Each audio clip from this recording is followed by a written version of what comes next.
10 seconds. 5 seconds. Ready? Start. மாண்புமிகு அமைச்சர் பெருமக்களே, அரசு உயர் அதிகாரிகளே, அனைவருக்கும் வணக்கம். இந்த நிகழ்ச்சியில் கலந்து கொள்வதில் என்னுடைய மகிழ்ச்சியை தெரிவித்துக் கொள்ள விரும்புகிறேன்.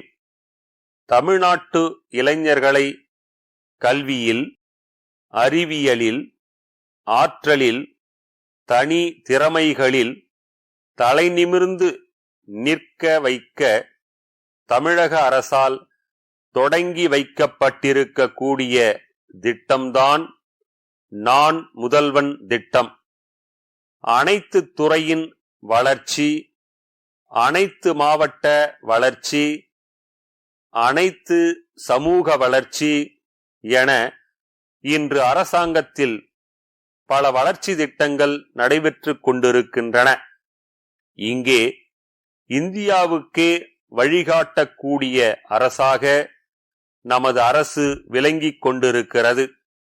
இதை அறிந்துதான் பல்வேறு தொழில் நிறுவனங்கள் முதலீடு செய்வதற்கும் புதிய தொழில் நிறுவனங்களை தொடங்குவதற்கும் தமிழ்நாட்டை நோக்கி வந்து கொண்டிருக்கின்றன என்பதை நான் சொல்லிக்கொள்ள விரும்புகிறேன். இது தொழில் வளம் இல்லை என்ற நிலையையும், வேலை கிடைக்கவில்லை என்ற நிலையையும் மாற்றுவதாக அமைந்துள்ளது. இப்படி உருவாகும் தொழில்களின் திறனுக்கேற்ற வல்லுநர்களை உருவாக்க வேண்டிய கடமை இந்த அரசுக்கு இருக்கிறது. நமது இளைஞர்களை திறன் படைத்தவர்களாக உருவாக்குதல், அதன் மூலம் தகுதியான வேலை கிடைக்கச் செய்தல் என்பது இந்த அரசின் முக்கிய குறிக்கோளாக அமைந்திருக்கிறது. அதன் அடிப்படையில்தான் இளைஞர் திருவிழா என்பது நடத்தப்பட்டது. இதில் திறன் பயிற்சிகள் அளிக்கப்பட்டன என்பதை தெரிவித்துக் கொள்ள விரும்புகிறேன்.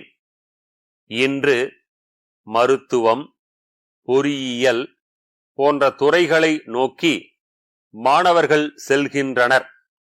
வேலை வாய்ப்புகள் கிடைக்கக்கூடிய பிற துறைகளை பற்றி அவர்கள் அறிந்திருந்தால் இது மாதிரி நிச்சயம் நடந்திருக்காது. பல்வேறு துறையின் படிப்புகளை பற்றியும் மாணவர்கள் அறிந்து வைத்திருக்க வேண்டும். அது குறித்து பெற்றோர்களும் அறிந்து வைத்திருக்க வேண்டும். பெற்றோர்கள் தங்களின் எண்ணங்களை பிள்ளைகளிடம் சொல்லலாம். ஆனால் அதை அவர்கள் மீது திணிக்கக்கூடாது. அதற்காகத்தான் கல்லூரி கனவு வழிகாட்டல் நிகழ்ச்சியை நம்முடைய அரசு தொடங்கி இருக்கிறது. இதற்கான விழாவையும் அரசு நடத்தி முடித்திருக்கிறது என்பதை நான் இங்கே பெருமையோடு சுட்டிக்காட்ட விரும்புகிறேன். நம் தமிழ்நாட்டு மாணவர்கள் திறமையில் எவருக்கும் சளைத்தவர்கள் அல்ல. ஆனால் இவர்களுக்கு தேவை சிறந்த வழிகாட்டி, உந்து சக்தி ஆகியவைதான். இவற்றை வழங்கினால் இவர்களின் திறமை இன்னும் பளிச்சிடும். அதன் மூலம் வேலை வாய்ப்பும் நாட்டின் பொருளாதார வளர்ச்சியும் மேம்படும் என்பதை உணர்ந்த காரணத்தினால்தான் நான் முதல்வன் திட்டத்தை தொடங்கினேன். கல்லூரிகளில் படிக்கும் போதே தனி திறமைகளை வளர்த்து கொள்ள வேண்டும். இணையதளங்களிலே நிறைய பட்டய படிப்புகள் வந்துவிட்டன. அவற்றை இடைப்பட்ட காலத்திலேயே கற்றுக்கொள்ளலாம். இத்தகைய வாய்ப்பை மாணவர்கள் பயன்படுத்திக் கொள்ளும்போது வேலை வாய்ப்பும் காத்து கொண்டிருக்கும். தமிழ், ஆங்கிலம், ஆகிய 2 மொழிகளிலும் நம்முடைய இளைஞர்களுக்கு மொழி திறன் இருக்க வேண்டும். அதன் காரணமாக நாம் உலக அளவில் பேசப்படுவோம். சென்னை சைதாப்பேட்டை பஜார் வீதியிலுள்ள சத்யா ஆடையகத்தின் உரிமையாளர் திருப்பூர் மீனாட்சி துணிக்கடை நிறுவன மேலாளருக்கு எழுதும் கடிதம். அன்புடையீர், வணக்கம். கடந்த மாதம் எங்கள் நிறுவனத்தின் சார்பில் தங்களுக்கு கடிதம் அனுப்பி இருந்தோம்.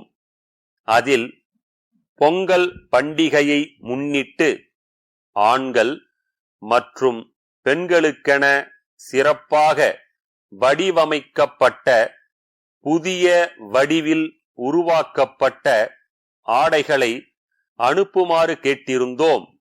ஆனால் இதுவரை நீங்கள் அனுப்பவில்லை. பொங்கல் பண்டிகைக்கு மிகவும் குறைவான நாட்களே உள்ள நிலையில் அதை உடனே அனுப்பி வைக்குமாறு கேட்டுக்கொள்கிறேன். ஆடைகளை நன்கு பாதுகாப்பான முறையில் அனுப்பவும். மேலும் தாங்கள் அனுப்பும் ஆடைகளுக்கான முன்பணத்தை இக்கடிதத்துடன் அனுப்பி வைக்கிறேன்.